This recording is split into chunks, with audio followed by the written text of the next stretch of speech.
उसके बाद मेरा विदेश जाने का प्लान बना, तो मैंने कैंसिल करके सोचा कि यहीं पर अपना फार्म कर। बफलो में लेबर भी ज्यादा चाहिए, इसमें लेबर की कमी, कम बंदों से ज्यादा पशुओं का काम हो जाता है। बच्चे भी मैंने जो खरीदे थे अच्छे रेट पे, अच्छे बहुत, इतने पे तो मार्केट में आजकल लोग गाय ले रहे हैं, उस रेट पे के मैंने काफ खरीदे थे।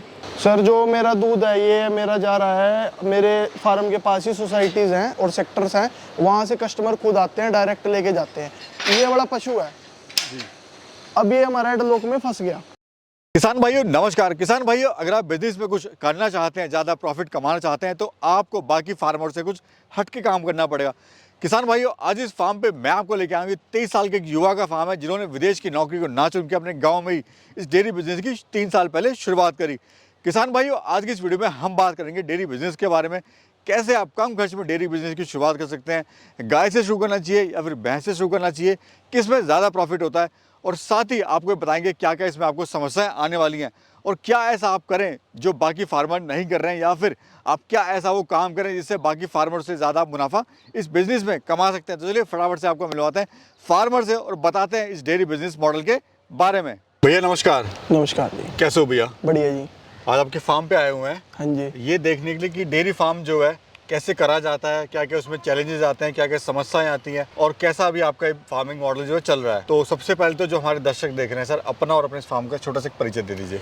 आप सभी को नमस्कार। मेरा नाम अभिनव सांगवान है, मेरा गांव तेजलिया जो यमुनानगर डिस्ट्रिक्ट हरियाणा में पड़ता है। सबसे पहले तो मैं आपका धन्यवाद करता हूं कि आप हमारे फार्म पे आए हो इतनी दूर से, और इन दर्शकों के लिए जो घर पर बैठ के आप इनको सारी सुविधाएं दे रहे हैं कि जिससे हाईटेक फार्म और नई नई चीजें घर बैठे सीख सके आपके माध्यम से। ना थोड़ा सा एजुकेशन बैकग्राउंड भी बता दीजिए सर। मैंने सर अपनी ग्रेजुएशन कंप्लीट करी हुई है। मेरी ग्रेजुएशन 3 साल पहले हुई थी। मेरी ग्रेजुएशन मैंने बीए से कंप्लीट करी थी।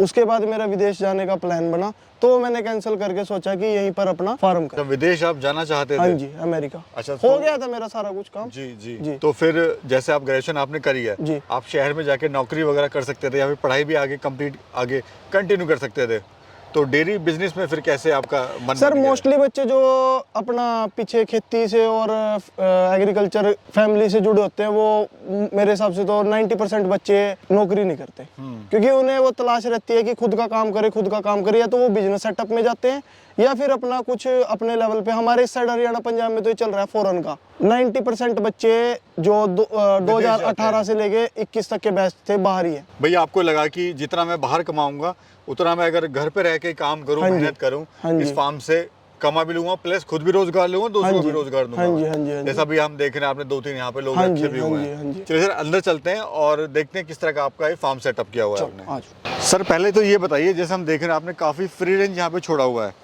गाय के लिए जी, तो इससे क्या आपको बेनिफिट हो रहा है? सर इसका बेनिफिट है ये, जैसे कि अपने देखो अंदर शेड के अंदर भी ओपन है, बाहर भी ओपन है, तो इनका सरफेस एरिया बढ़ गया घूमने का। इससे है कि इनकी एक्सरसाइज थोड़ी और फालतू हो जाती है। अंदर जैसे कई बार क्या फोगर वगैरह चल रहे हैं लगातार, सारा दिन ये धूप के टाइम अंदर रहते हैं। अब जैसे वो दिखोगे आपको रस्से वगैरह डाउन हो गए हैं, एक्सरसाइज जहां मर्जी बैठ रही है, जहां मर्जी खड़ी हो रही है। हाँ जी, हाँ जी। ये फायदा ही है इनको, बंधन में नहीं है। हाँ जी, हाँ जी। आपने कितने समय पहले सर इस फार्म की शुरुआत करी आपने? सर इस फार्म को मैंने 2.5 साल पहले सेटअप किया था, और अपना कंस्ट्रक्शन वगैरह सेट मेरी अभी पिछले 7-8 महीने पहले हुई है। हम देख रहे हैं सर, आपने भैंसों का चुनाव ना करके आपने गाय का चुनाव किया, और जबकि भैंसों का दूध महंगा बिकता है, उसकी डिमांड भी बहुत ज्यादा है और प्लस फायदा भी उसमें ज्यादा होता है, तो क्या वजह रही सर, अगर हम ये जानना चाहें कि गाय का चुनाव आपने क्यों करा? सर हर बंदे का अपना अपना अलग अलग सिलेक्शन है, तो मेरे को गाय इस करके अच्छी लगी क्योंकि देखो भैंस वाले भी पैसा अच्छा कमा रहे हैं, मैं उनके वे में नहीं कह रहा हूँ। गाय का कारण ये है कि गाय का लैक्टेशन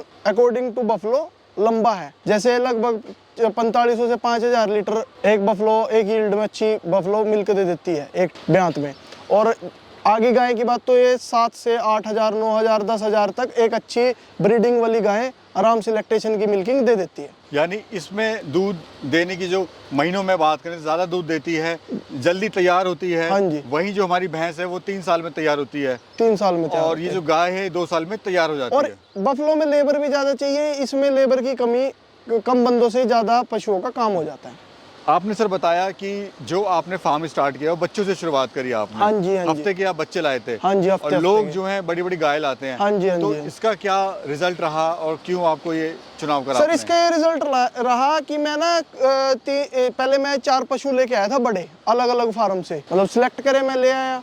किसी को मेरे यहाँ का एनवायरनमेंट नहीं सूट आया, कुछ पंजाब से लेके आया था। किसी को फीडिंग फार्मूला मेरा सेम नहीं रहा, और उस करके मैंने सोचा कि काफ लेके आता हूँ। काफ में एक तो बड़ा पशु कोई भी अच्छा फार्मर अच्छा पशु नहीं बेचता। मतलब अगर आप टॉप के फार्म में जाके सिलेक्ट करोगे अच्छा अगर आप जितना मर्जी पैसा दे दो, अच्छा पशु नहीं मिलेगा। और छोटा काफ ये है कि फिर भी मिल जाता है, क्योंकि उसका पालने का बंदा सोचता है कि ये तो 2 साल बाद कब होगा कब नहीं, तो इसे सेल कर देते हैं। और ये बच्चे भी मैंने जो खरीदे थे अच्छे रेट पे, अच्छे बहुत, इतने पे तो मार्केट में आजकल लोग गाय ले रहे हैं, उस रेट में के मैंने काफ खरीदे थे। ये जो सर अपनी गाय है, इसकी खासियत क्या होती है और ये कितना दूध देती हैं? सर जो मेरे पास जिस ब्रीड के अकॉर्डिंग मैंने परचेज करे हैं कैटल्स अपने जी। मिनिमम से मिनिमम फर्स्ट लैक्टेशन में 35 लीटर तो होगा, और वो एवरेज किसी के 40-45 भी हो सकता है, पर मिनिमम 35 रहेगा। सर हम देख रहे हैं इधर आपने गर्मियों में आग लगा रखी है, इसका क्या यूज है सर? ये आपने क्यों लगाई हुई है? सर ये गर्मी में आग नहीं लगा रखी, हमने ये कर रखा है जैसे कि अब अप्रैल का लास्ट और मई के इवनिंग के टाइम में ना मच्छर, छोटी छोटी मच्छर तंग करते हैं, तो सबसे सस्ता यही एक चीज है जो मच्छर मक्खी को भगा दे। बेसिकली देसी जुगाड़, देसी जुगाड़ कह लीजिए, फ्री का। देसी। ये जो सर अपनी गाय है साल में कितना दिन दूध देती है? सर ये 305 दिन दूध दे देती है, अगर सही टाइम पे आप इसको कंसीव करा रहे हो। 2 महीने का इसका ड्राई पीरियड होता है। उस ड्राई पीरियड में छोड़ने का कारण ये होता है कि नेक्स्ट लैक्टेशन के लिए प्रिपेयर हो जाए अच्छी तरह से, डाइट वगैरह लेके, कि नेक्स्ट लैक्टेशन में दूध पूरा दे सके। अभी टोटल गाय कितनी है? मिल्किंग वाली कितनी है? नॉन मिल्किंग कितनी है? सर मेरे पास नॉन मिल्किंग 38 कैटल्स है अभी, और 4 है अपने मिल्किंग पे, और 2-4 काफ भी और बुल वगैरह भी है। अगर दूध की बात करें तो सर कितना मिनिमम दूध दे रही है और मैक्सिमम कितना दे रही है? सर मेरे पास जो ताज़ा पशु ब्याए थे तो मेरे पास मिनिमम से मिनिमम 35-36 और एक ने 41-42 दिया था। 41-42 पे फ्लक्चुएट हो रहा था मिल्किंग। ये जो सर दूध आपका आ रहा है, ये इसको आप सेल कहाँ कर रहे हैं और किस रेट से आप ये बेच रहे हैं? सर जो मेरा दूध है ये मेरा जा रहा है, मेरे फार्म के पास ही सोसाइटीज़ हैं और सेक्टर्स हैं, वहाँ से कस्टमर खुद आते हैं, डायरेक्ट लेके जाते हैं, क्योंकि हम किसी भी अपने पशु को कोई भी हार्मोनल इंजेक्शन वगैरह नहीं लगाते, जो आजकल मार्केट में चल रहा है। तो बात करें सर, जैसे 60 रुपये लीटर आप दे रहे हैं उसको? जी 60 रुपये जा रहा है हमारा। वहीं जो हरियाणा में जो रेट चल रहा है, जो डेयरी फार्म वाले दे रहे हैं, वो 40 रुपये 48 रुपये दे रहे हैं। जी। तो आप उनसे 10-20 रुपये फालतू ही कमा रहे हैं। जी। लेकिन थोड़ी इसमें मेहनत है। अगर मेरा किसान भाई खुद का कस्टमर बनाता है तो वो ज़्यादा प्रॉफिट ले सकता है। हाँ जी। अभी सर ये बताइए, जो पर लीटर दूध आपको मिल रहा है, क्या लागत आ रही है और कितना उससे बेनिफिट हो रहा है? 1 लीटर तैयार करने पे 22 से 23 रुपये खर्चा आता है। बाकी फार्मर्स नेस्ले वगैरह पे डालते हैं, उनका 40-41 रुपये जाता है। तो हमारा सुबह मॉर्निंग वाला दूध सारा जाता है कस्टमर्स पे, तो हमें वहाँ से मतलब प्रॉफिट हमारा 60 रुपीज़ जा रहा है, तो हमारा 38 पर लीटर पीछे प्रॉफिट है, बचत हो जाती अभी। है। सर एक टाइम था विदेश जाना चाह रहे थे, जी। अब एक टाइम है यहाँ खुद की आपने एक फैक्ट्री खड़ी कर दी है, चाहे छोटी है लेकिन एक फैक्ट्री का रूप इसको कह सकते हैं। कैसा लग रहा है सर अभी? अच्छा लग रहा है सर। वो तो विदेश में क्या पता, देखो तो टाइम की बात है, क्या पता वहाँ भी तरक्की हो सकती थी, यहाँ भी हो सकती है, पर यहाँ संतुष्टि है। सेटिस्फाई हैं? हाँ जी। ठीक है जी। अभी सर जो शेड आप देख रहे हैं, इसका थोड़ा डिजाइन के बारे में बताइए। काफी पैसा आपने इसमें लगा दिया है। ये जो शेड आप देख रहे हो इस साइड से हमने क्या कर रखा है, ज्यादा ऊंचा शेड नहीं डाल रखा, क्योंकि बारिश वगैरह इधर से उधर से हवा निकलती है तो बारिश अंदर आती है। जैसे वेंटिलेशन दे रखी है, एक स्टेप ये हो गया, एक स्टेप इधर हो गया शेड में, फिर एक इधर दे रखा है। और इन फ्यूचर जब उस साइड बनेगा, एक स्टेप हम उस साइड देंगे, तो इससे है कि सर्कुलेशन अच्छा होता है। और ये जो आप रो देख रहे होंगे, हमने 18 फीट चौड़ी रख रखी है। जैसे इन फ्यूचर अपने 50 पशु इस साइड आते हैं, 50 का पैन इस साइड है, अगर सारे के सारे 100 इकट्ठे खाएंगे जब TMR के साथ चलती है तो सफोकेशन होती है, तो ये इस करके स्पेस ज्यादा दे रखी है, थोड़ी सफोकेशन ना हो। और सर ये जो आपने लगा रखा है, ये क्या बोलते हैं इसको? लोहे के डंडे जो लगाए हुए? सर ये इसे कहते हैं कि हेडलॉक। ये मोस्टली फार्मों में, मतलब आजकल नए फार्मों में सेटअप हो रहे हैं। अब मैं आपको दिखाता हूँ, जैसे ये बड़ा पशु है जी।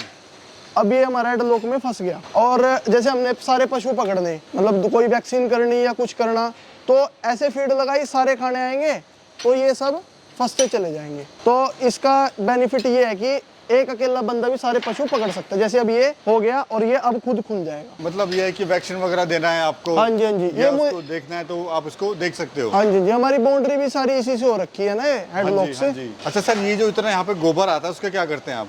सर जितना भी गोबर है हमने 2 पीछे ड्रेनेज सिस्टम बना रखे हैं। जब एक फुल हो जाता है तो दूसरे में छोड़ देते हैं, इतना वो दूसरा ड्राई हो जाता है, फिर अपने फार्म पे हमने पॉपुलर की खेती करते हैं तो उसमें सारा चला जाता है। ये जो सर सीमन आप यूज कर रहे हैं या फिर बुल से आप क्रॉस करवाते हैं? सर बुल अभी तक तो किसी भी फीमेल पे यूज नहीं किया। ये बुल रखने का कारण ये है कि जैसे कोई गाय या फिर हिफर नहीं कंसीव हो रहा, 2 बार 3 बार 4 बार यही करा के तंग हो गए, तो उसकी सर्विस बुल की सर्विस देते हैं। वैसे मोस्टली हम सीमन यूज करते हैं अपना वर्ल्ड वाइड और एबीएस वगैरह। ठीक है जी। अभी सर ये मुझे बताइए, जैसे सीमन लगाने में क्या फायदा होता है किसान भाई को, क्यों सीमन का यूज करे?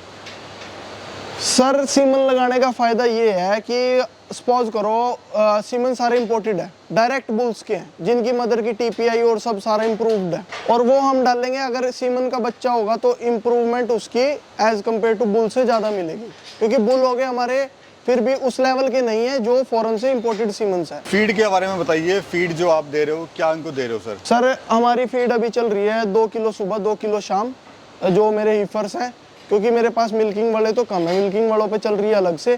ड्राई हीफर्स पे जो फीडिंग चल रही है 2 सुबह 2 शाम डाल रहा हूँ। सर डेयरी फार्म में लोग गलतियां क्या करते हैं बताइए? सर सबसे पहली गलती तो ये होती है कि हर फार्मर को पशु अच्छा नहीं मिलता, और दूसरी बात फार्मर क्या करता है, कम लीटर वाली के पीछे जाता है। भाई कम लीटर वाली गायें लेंगे, बड़ी गायें ज़्यादा दूध देने वाली गायें बीमार ज़्यादा होती है, तो वो क्या करते हैं 60-70 हज़ार रुपये की पशु लेता है, तो वो किसी का 18 लीटर किसी का 15 लीटर ऐसे पशु लेता है, 3-3 4-4। तो उन पशुओं से वो 1 की बजाय 3 लेता है। वो इतना अच्छा 2.5 या 3 लाख का अच्छा पशु ले लो, वो 40 से 45 लीटर दूध देगा उन 3 के बराबर, और जो वो 3 होंगे वो खाएंगे ज़्यादा और आउटकम भी उनकी कम होगी। जब वो ड्राई पीरियड में जाएंगे तो वो खाएंगे भी तो ज़्यादा। उसकी जगह ब्रीड वाले पशु लो, और सबसे पहले ब्रुसेल्ला टेस्ट के पॉजिटिव ब्रुसेल्ला टेस्ट कराओ, फिर पशु लो, अगर नेगेटिव है तब लो। यानी किसान भाई का एक बड़ा समस्या होती है कि जो पशु ले रहे हैं को ये नहीं पता होता कि ये सही है या लेना चाहिए या नहीं लेना चाहिए। नहीं लेना चाहिए। तो वो जो टेस्ट आप बता रहे हैं जी, उसको करा के मेरा किसान भाई जान हाँ सकता है जी। कि ये पशु सही है नहीं है। नहीं है, सही है। अच्छा दूध वगैरह सर कैसे निकाल रहे हैं आप इनका? दूध सर मशीन से, अपनी मिल्किंग मशीन है उससे दूध निकलता है इनका। कितनी मशीन सर सफिशिएंट है आपके फार्म पे? सर अभी तो मैंने छोटी ली थी, मेरी 65 हज़ार रुपये की आई थी, तो वो अभी उससे मिल्किंग करता हूँ। इन फ्यूचर बड़ा लगाना पड़ेगा मशीन। अभी सर 2026 चल रहा है जी, 2027 और 28 की आपकी क्या प्लानिंग है, क्या आपका आगे विचार है? सर वैसे फ्यूचर तो किसी ने देखा नहीं, पर मेरे हिसाब से ये है कि ग्रोथ करेंगे, और जो इन पे अभी लगभग सबको सारे हीफर्स हैं जो आपको दिख रहे हैं लाइन में, सबको सेक्सेड सीमन लगा रखा, तो इनके जो भी काफ आएंगे उनको रखेंगे और उनकी मैनेजमेंट करके नेक्स्ट टाइम के लिए ये पैन फुल करेंगे जो साइड में खाली है। बहुत बहुत शुक्रिया सर, थैंक यू।